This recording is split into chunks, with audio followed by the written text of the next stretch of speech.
Hey everyone, welcome to the Council of Trent podcast. I'm your host, Catholic Answers apologist, Trent Horn. When we talk about the word genocide, when we talk about attempts to exterminate peoples, the ones that often come to mind are the Holocaust or the Rwandan genocide. But there have been efforts to try to exterminate peoples that have really become forgotten, things like the Armenian genocide of 1915. And when we think about this isn't just some obscurity in history. It goes back to a long and lengthy period of Christian persecution and something that is still happening today to Christians who really represent the most eastern edge of Western civilization. And so there's a lot talking about that, things that are still happening today. And so my guest is a friend of Catholic Answers, Simone Rizkallah. She's director of, I think, growth within Dow. She just told it to me and now it's left my mind. Maybe she can fill us in on her bio a little bit more. She spoke at our conference recently at Catholic Answers, and I'm really grateful for her coming on today. Simone, welcome to the program. Thank you so much, Trent. Cy Kellett can never get my title either. So I need a new one. The problem is with the title, not with you guys.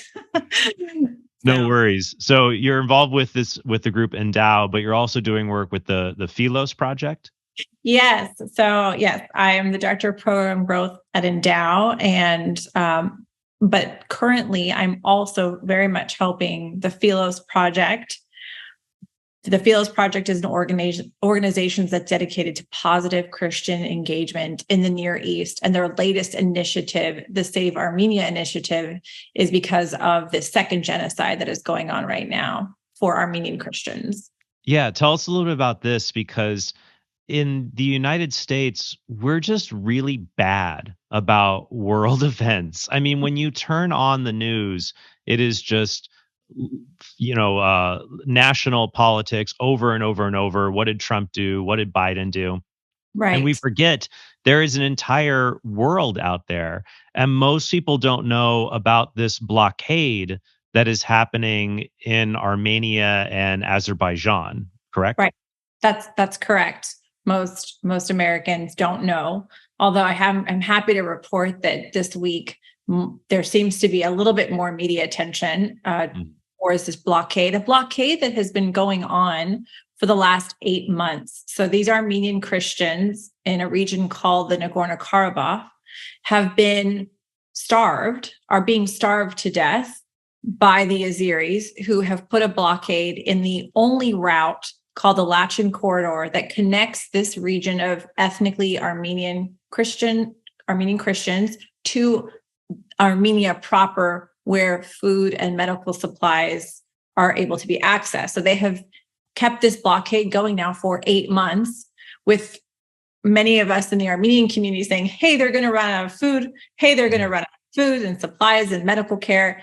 And they have. And now it's in a very dire situation. We have more deaths this week, children, 30,000 of those 120,000 Armenians that are trapped in the Nagorno-Karabakh are children. Women are experiencing miscarriages. These trucks are stuck near an Azerbaijani checkpoint at the entry of the Lachin Corridor. Although Azerbaijan has given the green light for the Red Cross to resume medical evacuations from the enclave to Armenia, the organisation remains unable to use the corridor to transport aid to residents. Many mothers of formula-fed children are horrified by going from pharmacy to pharmacy every day and not finding formula. We are horrified by the thought that our children may get sick because a number of essential medicines are completely missing. The International Red Cross has been denied entry. The Japanese ambassador, who strangely loves Armenians, I don't know what that story is about, sent supplies. He was barred. The French have been barred. I mean, so it is a genocide as we speak. So is part of this related to something distinct to Armenian culture, like that it is sort of a bastion for Christianity in an area that was once very Christian, but has now become predominantly Muslim? Yes, it absolutely is. I appreciate that you brought up the Jewish Holocaust and Rwanda and all. The, again, forgotten history of Armenia is that the word genocide itself was coined by a Polish jurist who used that word in reference to what happened to the Armenians during World War I, 1915.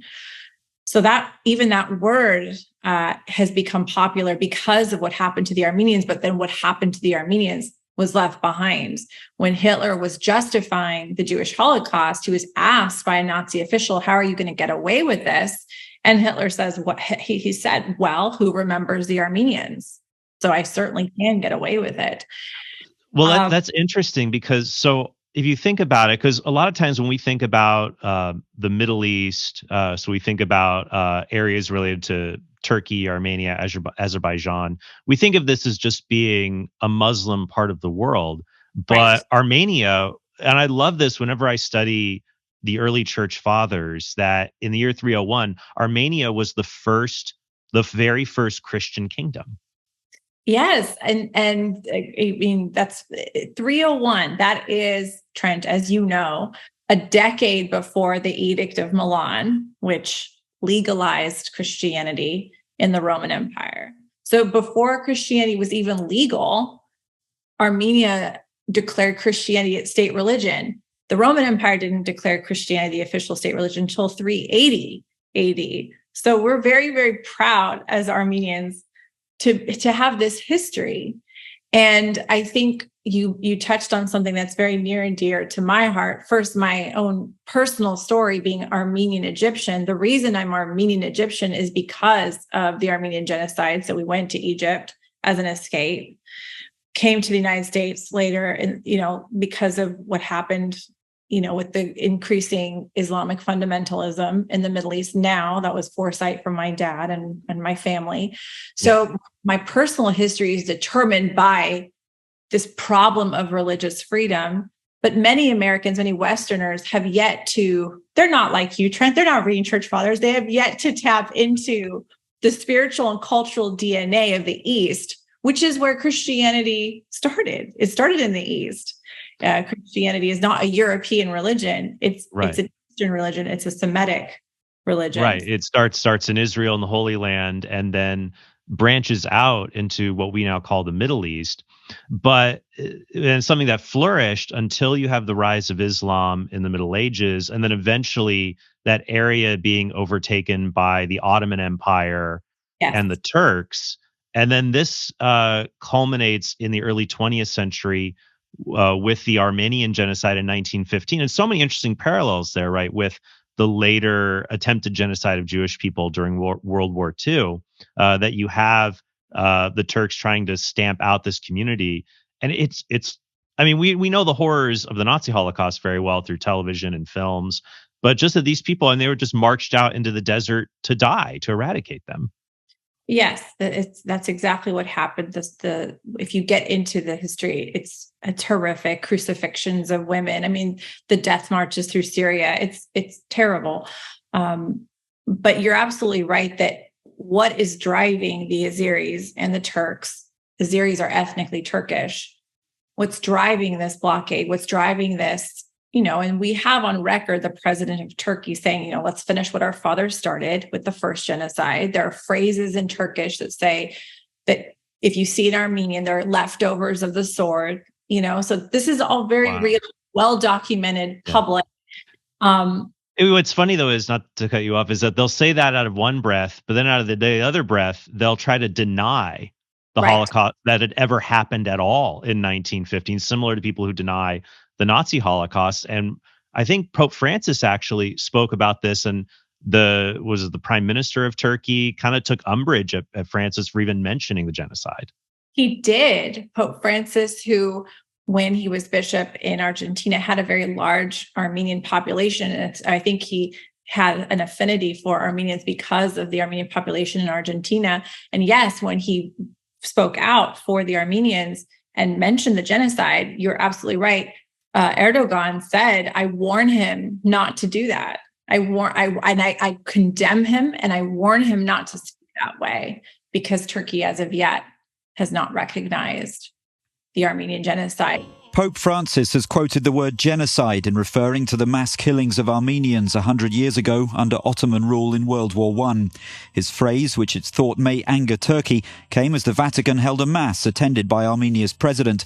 Ankara has consistently denied that the killings were genocide and strongly protested when the Pope used the term 2 years ago. In the last century, the Pope said, our human family lived through 3 massive and unprecedented tragedies.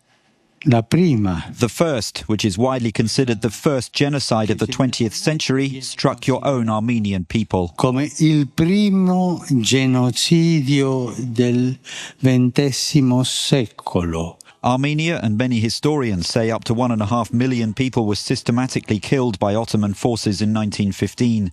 The European Parliament and more than 20 countries recognize it as genocide. So what's stopping this pan-Turkic empire from emerging? Well, it's this small little Christian country of Armenia, in landlocked in this pan-Turkic, and that's what's stopping them from building that Turkic empire. And so we still see the effects of this, trying to finish what was started with this blockade in the corridor between Armenia and Azerbaijan, a big humanitarian crisis. Tell us any more about that we might not have covered that's important to know. And then also, I think a lot of people would like to know what's a good way to help and bring more awareness about this. Yeah, thank you. Thank you so much for this opportunity. Your first question is what needs to happen to end it, or how can we help? Where should I start? There's anywhere you want, because we've covered a lot about everything leading up to this. And then I think we've talked a bit about what's happening now. I just want to make sure there aren't any other details people should really know. And then I think a lot of people would like to know, is there a way that I can help? Yeah, I think definitely spreading awareness that this is happening. Also taking the time out, especially as Christians, to learn about Armenia. St. Gregory of Narek is a doctor of the church, an Armenian monk, one of only 37 doctors of the church, which is pretty cool. So that might be something to take interest in. I am, of course, concerned now as Western, as an Armenian, to end this blockade. But again, this is a long-term problem. It will not go away, even if the blockade ends today, which God willing it will. It will not.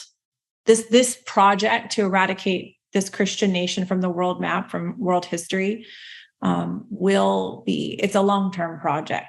So to be aware of that as an American, as a Westerner, as a Christian, that this small Christian country has Western shared values, as you mentioned, the easternmost edge of the West, of Western civilization. So these are people we want to support, not just as humans, not just as Christians, but as those who believe in democratic republicanism. And right. So that's one thing to keep in mind. The other thing is, pray and also spread awareness, because awareness really does matter, especially because, as you mentioned earlier, we're so dominated by national politics that we forget that there's 3 million plus Christians in the world who are being persecuted. And this one is a pretty important, significant group of people. So right now, I know Senator Brownback has been working very hard to raise awareness to this issue. The Fearless Project, he went with the Fearless Project along with other people to the blockade this past June, and is really asking the Biden administration to hold up Section 907, the Freedom Support Act, which says if the United States is going to continue to give millions upon millions of dollars in aid to Azerbaijan, then Azerbaijan cannot turn around and use that aid to provoke violence against this small Christian country. Yeah, no, there's nothing worse than our supposed allies misusing the billions of dollars that we send them every year, not just Azerbaijan, but many other places around the world, frankly. So that's why I think as Christians, we need to pray, but also be diligent about what happens, the affairs of this world, contacting our elected representatives. They work for us. Just send an email to them and say, hey, what are you doing about this? That our tax dollars go to these countries and they're oppressing Christians around the world. why are we doing that? So I'll definitely include some links in the description below for anyone who wants to learn more about Armenian Christian heritage and ways that you can affect real change to help Christians who are really being persecuted around the world. So Simone, thanks so much for coming on again. Any other final thoughts or resources you'd recommend? Yeah, I'd love it if everybody signed up, Philos Project /Armenia. There's a newsletter that I'll be managing, and I think again, it's a hard sell, right? But in that newsletter, there will be prayers and information about St. Gregory of Narek. You know, the church it's been said recently in various circles as having an Eastern moment, and I think it's very much time for the health of our church and therefore the health of the world. If we really tapped into our Eastern roots, tapped into the spiritual and cultural DNA of our faith of the East, that will breathe life into the Western church. So I encourage that. Amen to that. Simone, thank you so much for joining us. Definitely check out the links below in the description. Thank you guys so much. And I hope you have a blessed day and you pray for peace in our world. Hey, thanks for watching this video. If you want to help us produce more great content like this, be sure to click subscribe and go to TrentHornPodcast.com to become a premium subscriber. You'll help us create more videos like this and get access to bonus content and sneak peeks of our upcoming projects.